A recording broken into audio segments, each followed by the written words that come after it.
Mengembara bersama saya dalam episod The Streets minggu ini istimewa di bumi Taiwan.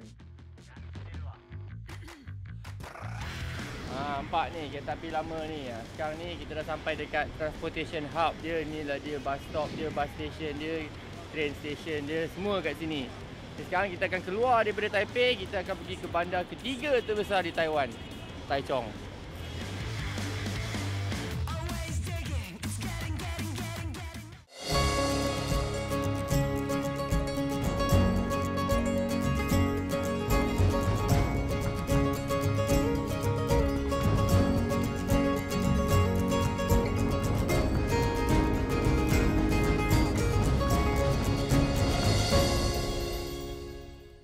167 km jaraknya dari selatan Taipei. Perjalanan saya menaiki high speed rail dari ibu negara Taiwan ke Taichung mengambil masa hampir 2 jam. Lokasi pertama yang dituju sesampainya di sini ialah ke sebuah bekas penempatan veteran perang yang menjadi tarikan utama di daerah Taichung. Komelnya. Inilah dia, Rainbow Veteran Community, antara tempat yang paling popular, paling berwarna-warni dekat Taichung ni. Jadi untuk tahu lebih pasal sejarah dia, apa maksud semua lukisan-lukisan ni, ada kawan saya, Mr. Ken, dia tengah tunggu dan dia akan bawa kita pada orang yang mencipta semua ni. Nama dia Rainbow Grandpa. Nak jumpa dia tak? Jom cari kawan saya dulu. Mana dia? Nampak dah Mr. Ken tu, dia tunggu kat sana. Mr. Ken, how are you? Hey, fine, thank you. Very nice, very colourful place. The Rainbow Village, very famous in Taichung City.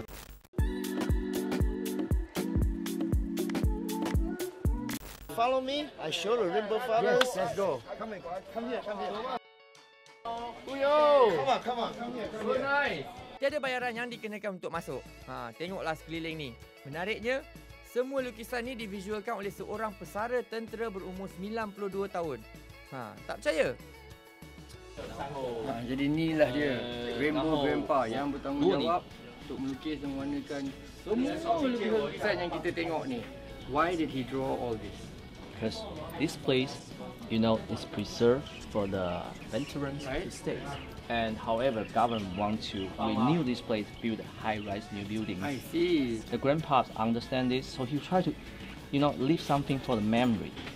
And then the government found out, it's a precious treasure. Wow. So they change the plan, save this place because of grandpa. So he did alone? Yeah, along.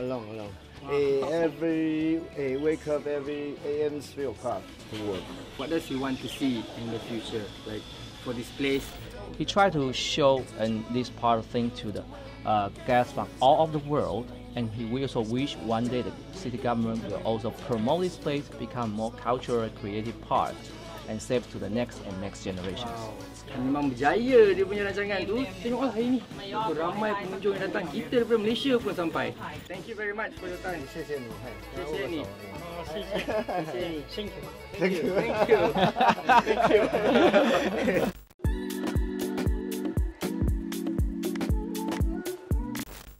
Huang Yongfo tak pernah pergi sekolah seni dan melukis hanya untuk suka-suka. Bakatnya mula mendapat perhatian pelajar Universiti Berdekatan yang menjadikan kerja seninya viral di media masa. Berkat usaha gigih Rainbow Grandpa, kampung halamannya kini terselamat daripada ditelan arus pembangunan. Well, Mr. Ken. Thank you. Come here. You're welcome. Thank you Thank you, for come bringing me on a tour. It's a very colourful and memorable experience for me. Pastikan singgah dekat sini. Rainbow Veteran Community. Tengok dan jumpa dengan Rainbow Grandpa. Memang cantik. Tak jauh dari sini terletak di daerah Z, Linshan Road. Saya menuju ke sebuah kejiranan yang agak tersembunyi. Taichung merupakan bandar yang ketiga terbesar di Taiwan dan juga bandar yang termuda. Nak cerita panjang-panjang masa Taichung ni pun susah lah kan. Kita pun baru je sampai. Nasib baik ada kawan saya seorang yang dah duduk kat sini selama 6 tahun. Dah janji berjumpa dengan dia. Tengoklah bawa kita pergi mana. Kau nak jadi pengembara, kenalah rajin cari tempat-tempat macam ni. Hey Mani, how are you man? How are you?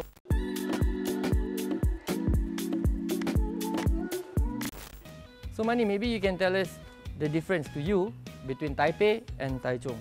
Actually, the Taipei is like Malaysia, the KL, and the Taichung is about JB. Okay. Berbakat juga komuniti seni tempatan di Taichung ni. Tapi dia berbeza sikit dari Rainbow Village. Ruang di celah lorong ni lebih memfokuskan kartun manga dan animasi popular Hollywood. Nasib baiklah ada money yang bagi cadangan untuk ke animation lane. Cerita sikit pasal animation lane ni, macam menarik je. So nice.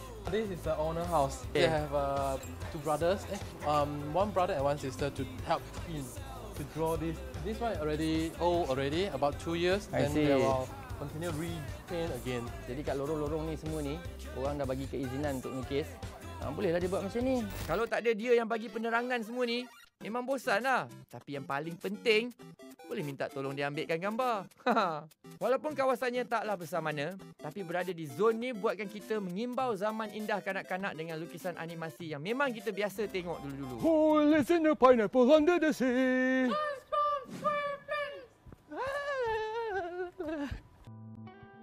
Cuaca terik tengah hari rembang ni buatkan kita cepat dahaga. Sebelum berpisah tadi, Mani ada cadangkan untuk pergi ke sebuah kedai minum ni. Memang famous katanya. Apa kata kita luangkan masa sikit sambil dapatkan info tentang bagaimana sejarah ia bermula. Tahu tak kat KL kita selalu minum bubble tea kan? Kan trend sekarang. Alah, teh susu yang dalam dia ada biji-biji jelly tu kan. Kau nak tahu kedai pertama yang menjual air tu? Inilah dia. So, apa kata kita masuk, kita order, kita duduk, kita cerita sejarah dia sikit. Okey. Jemput masuk. Pengasas bubble tea namanya Liu Han Chen. Beliau dapat inspirasi jual teh ni selepas dihidangkan kopi sejuk semasa berada di Jepun.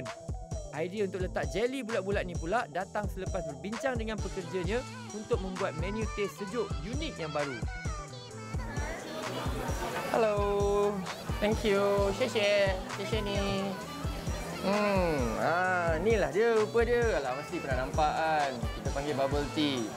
Rasa sikit. Bismillahirrahmanirrahim. Okey, kau nak tahu sejarah dia.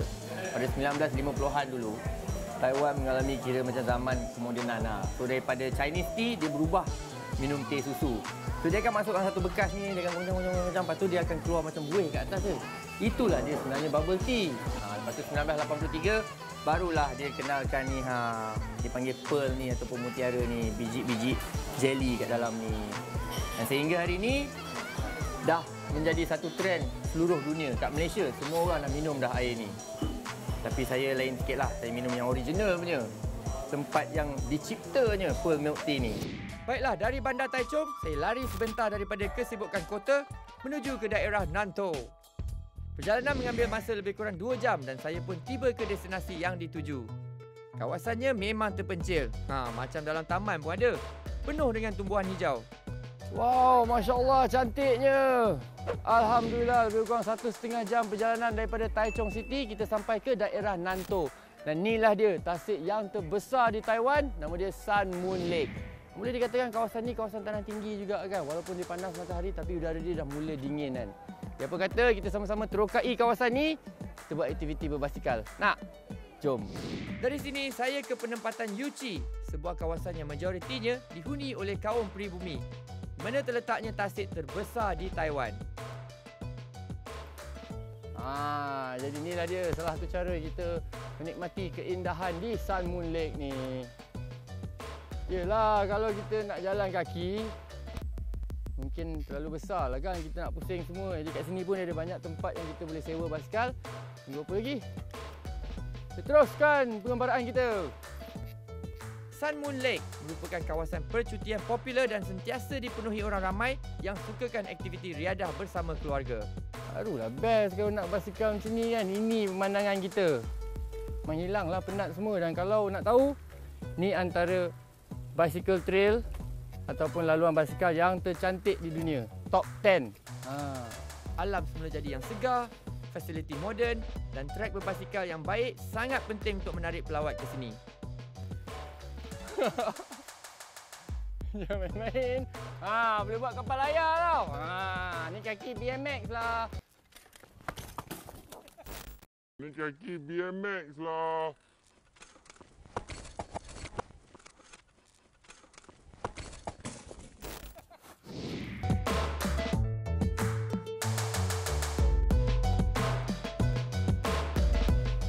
Rasanya dah cukup kot aktiviti basikal dia. Kita pun dah pusing jauh juga dah. Kita pun dah tengok macam-macam benda dah. tergolek pun dah. Lepas ni kita boleh terokai Salmon Lake pula dengan naik boat pula daripada dalam tu pula kita tengok. Boleh kita pergi dekat sikit tempat tu semua. 10 minit perjalanan menaiki kereta, saya tiba di kawasan jetty. Kalau nak naik bot pusing keliling ni, harga bermula dari RM30. Okey apa? Salmon Lake mendapat namanya daripada matahari yang naik di sebelah timur dan bulan di sebelah barat tasik ni. Di kat kawasan Salmon Lake ni, dia ada 5 jetty kat mana kita boleh naik bot dekat 5 tempat yang berlainan. Jom kita naik bot. Dah pun sampai 6 stars of hope. Hello, ni hao. Thank you. Kalau nak datang sini, seeloknya pada hari biasa lah. Sebab hari Minggu, semua harga yang dikenakan mesti mahal sikit. Kan kita dah cakap Salmon Lake ni tadi terletak dekat kira kawasan tanah tinggi juga kan. Jadi dari aras paras laut, dia 800 meter. Maknanya dia memang dekat atas kawasan gunung juga kan. Dan kalau kita nak kelilingi Salmon Lake ni dengan kereta ke, dengan motor ke, dengan basikal ke, boleh. Tapi kenalah kayuh 30 km. Tambah menarik, terdapat pulau-pulau kecil di tengahnya dan antara yang terkenal ialah Pulau Lalu. Ingat senang ke nak dapat pengalaman macam ni? Nampak ni, saya yang jadi nahkoda sekarang ni tak? Saya yang tengah kemudikan bot ni sekarang ni. Nampak? Bersia-sia menyeberangi Salmon Lake memang satu pengalaman yang berbeza. Tenang jiwa raga dibuatnya. Dah pun sampai, lebih kurang setengah jam kita pusing kat dalam ni, dapat tengok tempat-tempat yang menarik. Kita akan berlabuh di Itashao Pier ataupun Jetty Itashao. Itashao dalam bahasa orang asli diorang, maksudnya we are humans ataupun kita semua manusia. Setelah bersia-sia lebih kurang 45 minit tadi, saya bergerak ke sebuah taman tema berdekatan. Tapi, ini bukan sebarang theme park, saya akan melawat ke Formosan Aboriginal Culture Village ataupun kawasan perkampungan orang asal Taiwan. Jangan salah faham, kita bukannya nak pergi ke taman tema ke apa, kita sebenarnya nak pergi melawat ke perkampungan orang asal dia. Nampak ni? Jangan salah faham, ni bukan orang Melayu ni. Thank you very much. Ni. Khabar baik. Nampak tu, siap boleh pandai lagi bahasa Melayu kan. Tapi inilah dia pakaian tradisional orang asal dia dekat sini. Tapi nak sampai ke sana, kita kena naik kabel car baru kita nampak suasana perkampungan dia. Tunggu apa lagi? Kita pergi lah. Terus, jom. Let's go. You look very colourful. Bukanlah senang nak menziarahi perkampungan orang asal ni. Kena naik kabel car tau.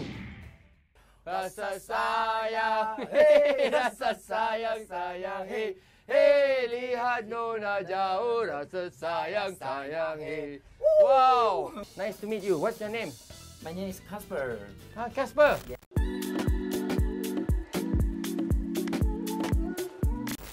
Casper, the friendly ghost. Hey, Casper. Menariknya, raut wajah dan warna kulit diorang pun ada sikit macam orang Melayu. This is Aboriginal Villages Park. Aboriginal Villages Park. Lebih kurang 400 tahun yang lalu, semasa penjajah Belanda sampai di Taiwan, satu-satunya penduduk yang mereka jumpa ialah kaum Aboriginal ni. Seperti diketahui umum, mereka dah menetap di bumi Taiwan ribuan tahun yang lampau. Naruan. Orang asal Taiwan dikatakan tak ada kaitan dengan masyarakat dari tanah besar Cina dan sebenarnya lebih kepada genetik Polynesia. Seperti juga rumpun Melayu di kepulauan wilayah Nusantara. Nampak ni dah keluar dah pahlawan-pahlawan Paiwan semua kan. Kau nak tahu inilah dia pakaian tradisional puak Paiwan yang berasal daripada bahagian selatan Taiwan. Aku nak cerita sikit pasal cara hidup dia. Dia bercucuk tanam, memburu dan antara kemahiran dia mengukir batu, kayu dan menghasilkan kain-kain yang macam ni. Itu sebablah pakaian tradisional dia macam ni. So now we are going to watch a performance by the Paiwan tribe also. No. Different tribe. Different tribe, many different tribe. I see. Are this one show. Untuk mengenali mereka dengan perbezaan budayanya, Faridas membawa saya ke ruang terbuka ni di mana pelbagai aktiviti menarik berlangsung. Walaupun cuaca tidak menentu, persembahan tetap diteruskan demi menghiburkan pengunjung yang melawat perkampungan mereka. Kita pun layanlah apa juga aktiviti yang boleh dilakukan di sini. Memang best. Kalau nak tahulah, dia ada 16 puak orang asal di Taiwan ni. Taiwan ni cuma salah satu mungkin antara yang terbesar lah. Persembahan-persembahan lain yang kita tengok, semua daripada puak-puak yang berlainan macam ni, daripada Bunun. Lepas ni mungkin daripada Taok. Nampak, kita dah tahu dah nama-nama orang asal kat sini. Blow pipe archery. Sekarang ni kita menyumpit pula. Nampak ni yang macam tempat apa? tempat menembak ni kan. Tapi jangan salah faham, ni tempat kita untuk mencuba sumpit je. Jadi kalau kita nak ketengahkan sesuatu puak orang asal tu, buat macam ni. Oh, senang pelancong nak belajar. Adalah senang sangat sebenarnya. Target yang dia bagi tu kecil juga. Oi.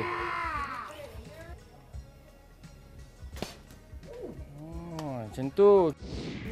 Macam ni keadaan dalam rumah dia. This is a traditional Paiwan house. Traditional Paiwan street building house. Oh, I see. So what is going on here?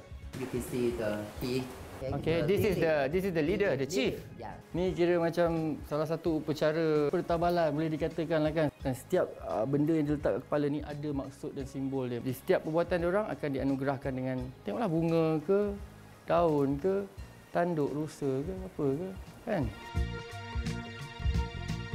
Wow, what room is this? I have Wosh. introduced this one. In-home burial. Macam ni budaya diorang kan. And then people, the family still live in the same house. Yeah. Ini diberi penghormatan lah kalau dia ditanam macam ni dekat dalam rumah dalam keadaan mencangkung macam ni. Biasanya dia punya tok batin, dia punya chief.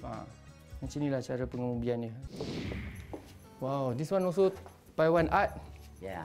Very interesting experience. Yeah. So what's next? Where are we going next? We go to eat the potato. Okay. Eat potato? Yes, we I eat like potato. eating. Let's I love go. eating. Let's go. Bila kita jalan dekat dalam ni kan, suasana dia macam kita meredah daripada satu kampung ke kampung yang lain. And now we will arrive at the sweet potato. Yeah. Lepas tu, dia menjamu kita pula makan ubi keledek. Wow. Sejuk-sejuk ni, kena keledek panas. Kenyang enggak lah. Hujan reda sikit. Dengan hujan yang semakin lebat, saya terpaksa memendekkan lawatan di sini. Well, Paradas, thank you very much for your time, for bringing me around. Yes. Thank you, Chief. Yes, Naruan. Naruan. See you again. One more time. Hey, can we dance one more time? Rasa song? Okay, 1, 2, 3. Rasa sayang, hey, rasa sayang, sayang, hey. Hey, lihat nona jauh, rasa sayang, sayang, hey. Okay, thank you. I'll see you again. Bye-bye. Saya meninggalkan daerah Nanto dengan 1000 pengalaman manis. Yang jatuh basikal tu tak kira lah. Sekarang ni kita explore pula suasana malam di daerah Shitun, Taichung. Dah pun jumpa. Okey, sedikit fakta pasal Taiwan. Dekat Taiwan ni ada lebih daripada 100 pasar malam. Yang terbesar di Taichung, inilah dia, Fengcha Night Market. Senang nak cari dia. Dia dekat dengan Fengcha University. Tunggu apa lagi? Jomlah kita fengciakan keadaan. Jom. Bermula sebagai pasar kecil, kini dengan sokongan kerajaan tempatan, ia pesat membangun meliputi beberapa buah jalan utamanya.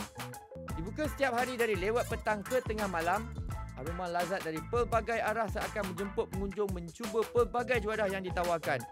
Daripada yang tradisional pada makanan yang pelik-pelik. Sebenarnya sampai sini pun ada juga mission dia kan.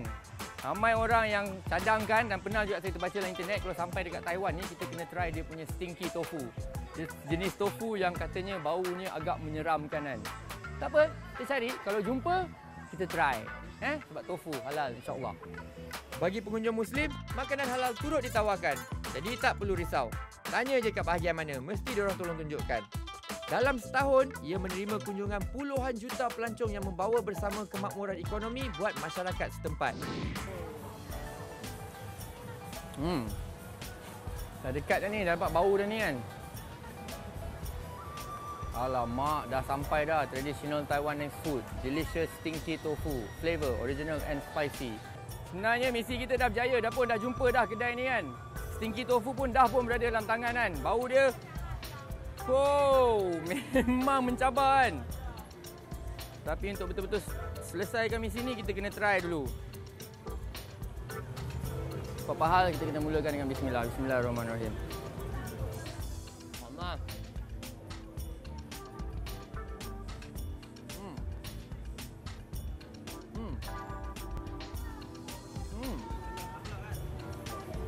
Tak ada kan kotak ni.